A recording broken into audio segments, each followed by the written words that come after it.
Hey everyone, so today we're going to be looking at some more Total War Warhammer gameplay. This is a quick battle that I did, and I took the Empire against the Beastmen.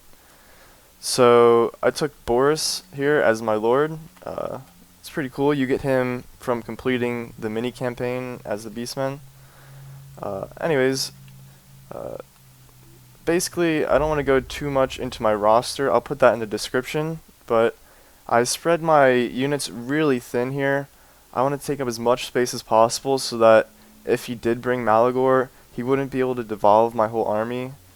And sure enough, he did bring Malagor.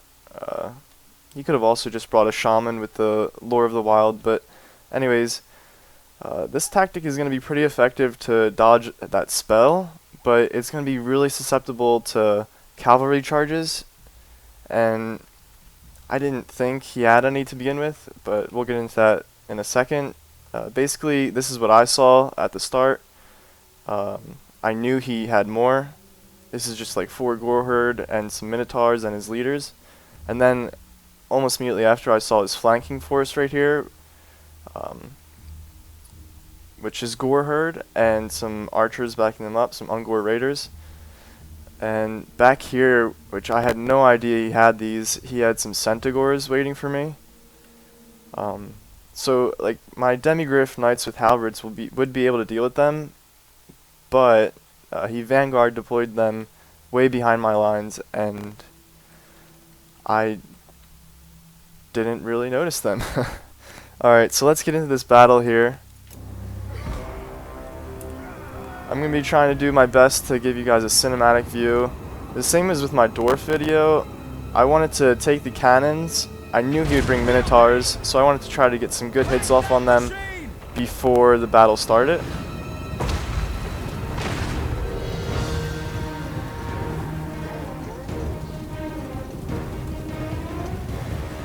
So the Beastmen are starting to charge here. This is when I noticed their flanking force over here. And my immediate reaction, again, the stalk mechanic, I didn't see the Ungor raiders. I just charged my halberds right into these Goreherd because I figured my halberds would do much better than they do here.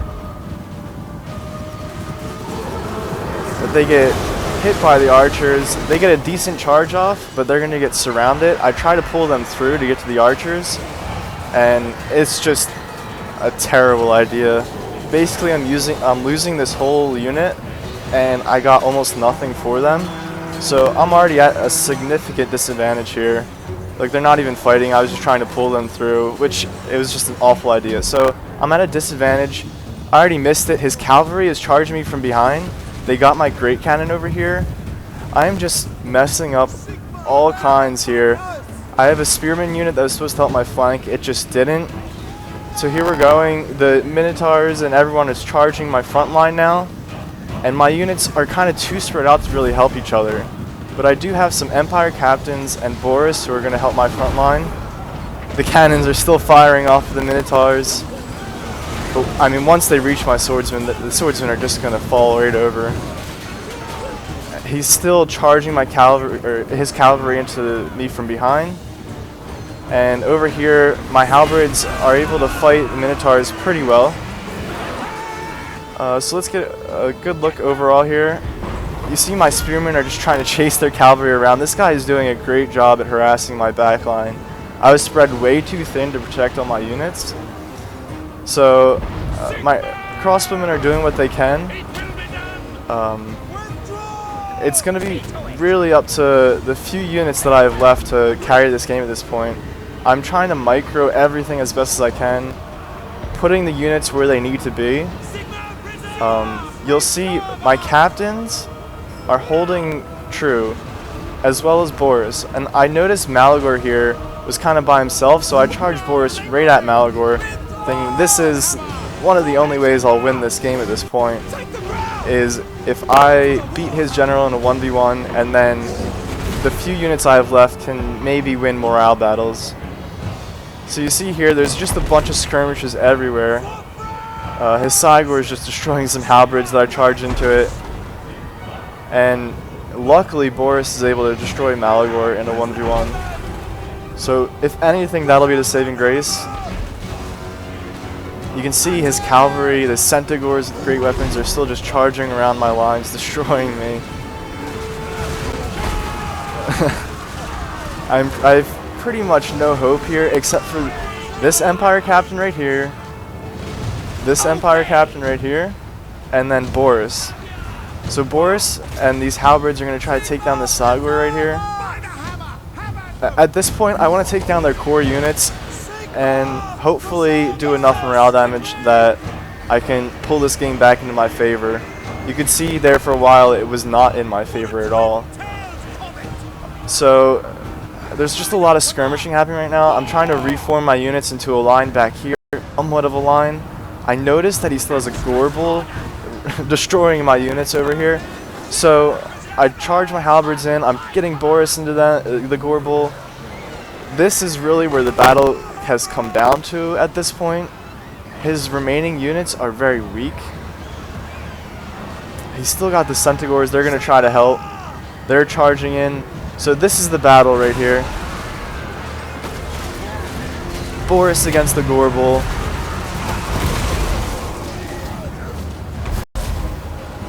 You can see some of his units are breaking as well as mine. It's really a battle of morale at this point. A battle of the generals. I'm popping everything I can on Boris. Popped his potion of healing. And you can see the Gorbel is not quite holding up in morale, especially because Boris is just full health at this point. He's still just cycle charging his cavalry in. But my captains are both still alive, holding off good amounts of units and a lot of damage that he could have been doing elsewhere. So really, I feel like a large part of this battle was just keeping my generals alive long enough that they could deal the damage and soak up the damage they needed to. So I did take double potions of healing on all my captains just to keep them in the fight as long as possible. You can see his Sagor still throwing rocks into my men. But here, some of his units are starting to break. So any morale damage I can get is useful here.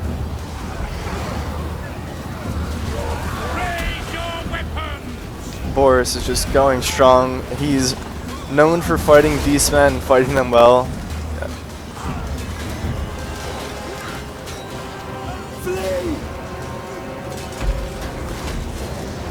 So you can see in the background the Sagor is still just walking around destroying units. It's really anyone's game at this point. It's still just so close. I have a couple of spearmen, one unit of spearmen, some artillery crew coming back, but they won't last long. They're significantly damaged.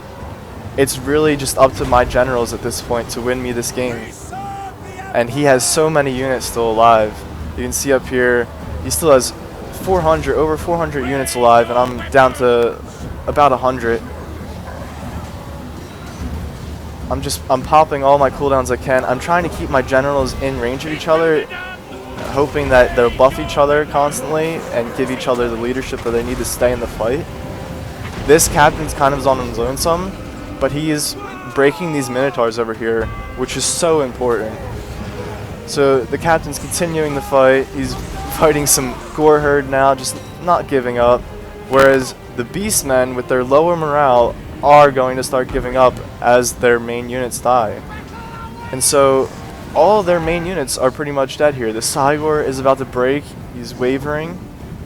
And really what the Beastmen is down left to is these undamaged Ungor Raiders. The only reason they're still here is because they're undamaged. Otherwise their leadership is usually just so low. But I get each of my leaders into a pack of Ungor Raiders, and this should be just what I need to win this fight. The Sagor is still hitting my Empire Captain here, who's almost dead now. But I still have 2 full health lords. He's reforming some of his units back here, but they shouldn't be able to get to my generals in time. You can see here, my Empire Captain just going strong, killing some Ungor Raiders. And some of them are breaking to Boris over here, and there we go, we have the victory. So it was a really close battle. The Beastmen did really well. You can see here a lot of their units got a ton of kills. Their Centaurs, I just really did not deal with them well at all. My saving grace was really my generals and their ability to just take a lot of his damage while dealing a lot of damage, especially to his two generals, his Gorbel and Malagor. If I didn't kill those, I never would have won this fight. His units would have stayed much longer and just absolutely destroyed me. So really, I won this battle. You can see here, I won this battle, but I took much more losses. The only reason I won was because of a morale victory. So I thought this game would be pretty entertaining for you guys to watch. I hope you guys enjoyed it, and I'll see you guys on the next one.